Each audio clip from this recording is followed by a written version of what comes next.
Hello bachon, let's see this question. The question says nuclei X decay into nuclei Y by emitting alpha particles. Energies of alpha particle are found to be only 1 mega electron volt and 1.4 mega electron volt. Now this line is important. Disregarding the recoil of nuclei Y, the energy of gamma photon emitted will be. Now पहले condition समझते हैं क्या है. ये X है, ये Y में decay हो रहा है और some alpha particles भी निकल रहे हैं.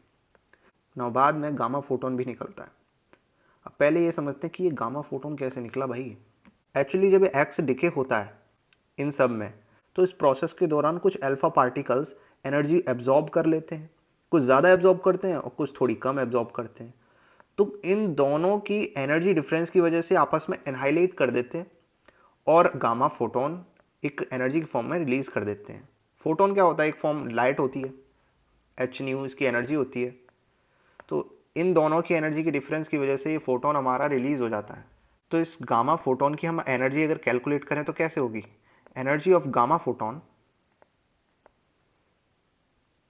Is equals to energy difference of alpha particles.